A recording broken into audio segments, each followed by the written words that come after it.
Welcome back, everyone. I'm in conversation with Surani Punchiheva. She is from the Australian Migration Centre. She is a consultant at that institution.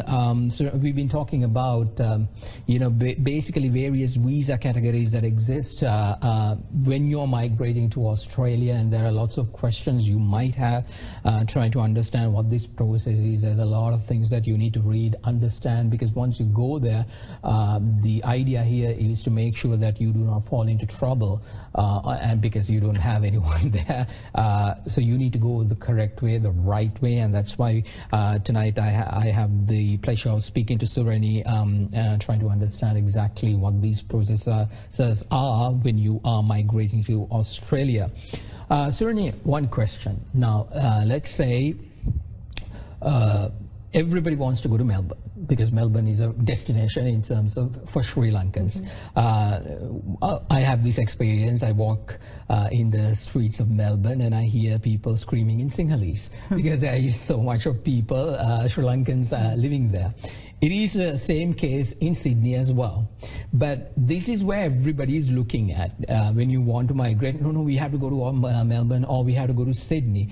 But there are other places which has good opportunities as well, where people are not looking into. So what can you tell us about the rest of Australia, and what is a potentially a good place that a Sri Lankan can go and actually start life?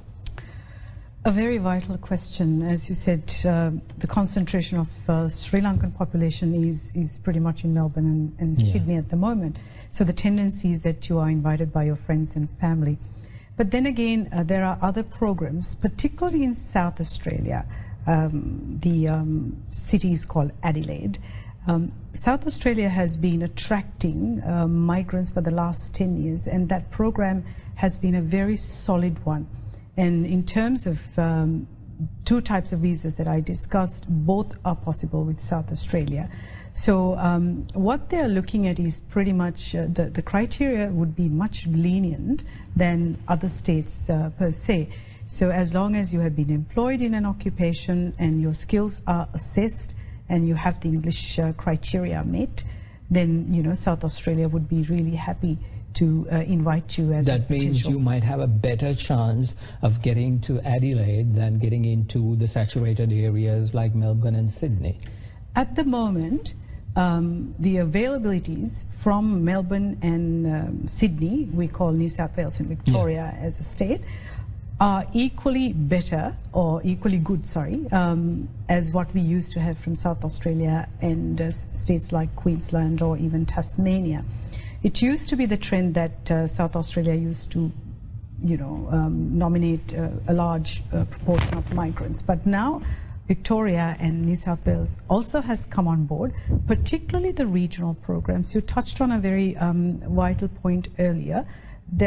People are only concentrated in certain pockets. So the government has an initiative to locate the incoming migrants into the regional areas. So there is this particular program we call subclass 491 Regional Migration Program.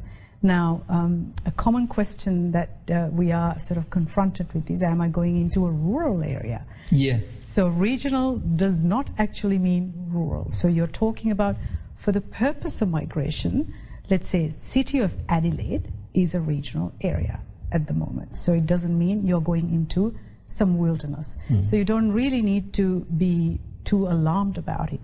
And also, if you go under this particular program, there is certain amount of flexibility. The law allows you to actually settle in another regional area. So, for example, if you're sponsored by state A, but you find employment in state B, you can certainly move. So the law does permit that. Within the legal framework, you can. Biggest question is, should I find a job before I go there, or am I to find one once I go there? How does that work? Because there is this tendency that I need to find a job prior to going to Aussie or being given any kind of consideration. If you don't have a job, they wouldn't accept you. What exactly is the truth behind that? We are talking about this migration program here, so that does not have a job attached. to it. So that's fundamental to it. And it is not a prerequisite or a requirement to have employment. Yeah. But as you said, it is good to have a job before you go if you can. But the inclination is that employers would like to see you in person. So until you actually land in Australia, you wouldn't have, you know, a good chance of securing a job in your industry. So, and also it is a system, it is so matured. The system has been there since World War II. So the system has matured over decades, and people know, Australians know, that incoming migrants do not have work experience. So you may initially struggle to find your particular sort of job. You know, let's say you are a senior engineer, and if you can get into the same position is a question. Obviously you are on a different, in a different place and at a different level. So you might initially have that realistic struggle, but then again, the chances of you securing a job in your own field is very high. And also although if you are sponsored by certain state, but if another state offers you employment, as I earlier said, you have the flexibility of moving. You have an ethical obligation to remain in the sponsored state, because if not for that state, you wouldn't be in Australia in the first place. Exactly. But then the legal obligations are much lesser than that. Once I go there, let's say I get my visa and I go there, what kind of things, like in terms of I don't have a job, but I'm accepted now. Once you go there, what is life going to be? Because, you know, am I all alone by myself? Is this a scary experience? Because I don't have my uncle or aunt to call and say, hey, can I come over, or anything of that nature. But, you know, people, sometimes there's a little bit of, you know, they're afraid. Hesitance. Okay, there is a lot, you know, oh no, I don't want to go because, you know, I don't know what will happen. So once you get everything and you go there and land, what kind of support do you have? People often have anxieties, you know, moving into a new destination, which is natural. But look, the Australian government, particularly the state governments, have their in place. And some states do have even welcoming sessions. They have their employment consultants working on you. So only thing is you got to know where to go and how to access these. And also your friends could be of immense assistance, because our community, particularly our skilled community in Australia, is very large. You wouldn't imagine how much of skills are concentrated in Australia. So these people would be of, you know, a lifeline to you. And also, if you have relatives, as you said, that would be good. But apart from that, the state governments do have their own little schemes, and some states do come and pick you up from the airport if you want that service to be done. So there is that support given in order to migrate to a life in Australia. It's not like you get it, everybody dumps you and you don't know what to do. That is not the case. That is usually not the case, and you need to know where to access this information and how to approach them.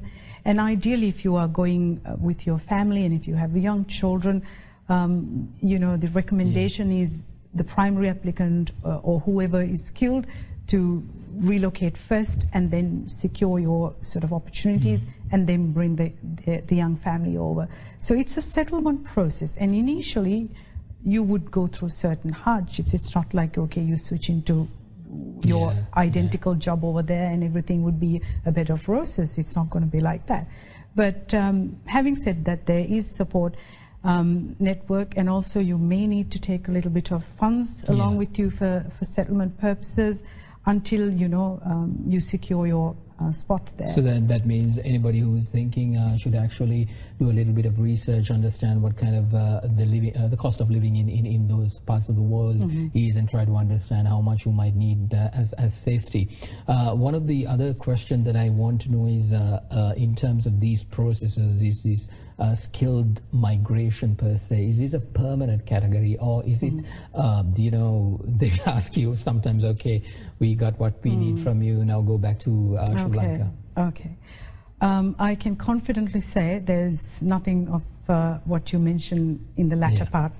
The programs are designed to bring in people on permanent basis. So majority of the visas currently granted are on permanent basis. What does that mean? That means as soon as you get that visa, you are now a permanent resident of Australia? Yes, you would be. So there are two particular subclasses, which is subclass 190, a state-sponsored permanent, and the independent permanent, which is the 189. So a lot of visas have been granted, and Australian government lately, post-COVID, in their recovery process, economic recovery process, they have increased the quota. So because of that, we have a large amount of permanent visas granted. And you raised a valid point. If you have a temporary visa, would you be sent home? Yeah. Actually not. There is a criteria that you've got to, there are a few criteria you've got to meet in order to become a permanent resident once you're granted a temporary visa.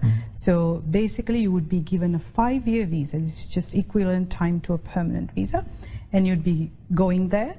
You need to live in the designated or the sponsored state for 3 years and pretty much work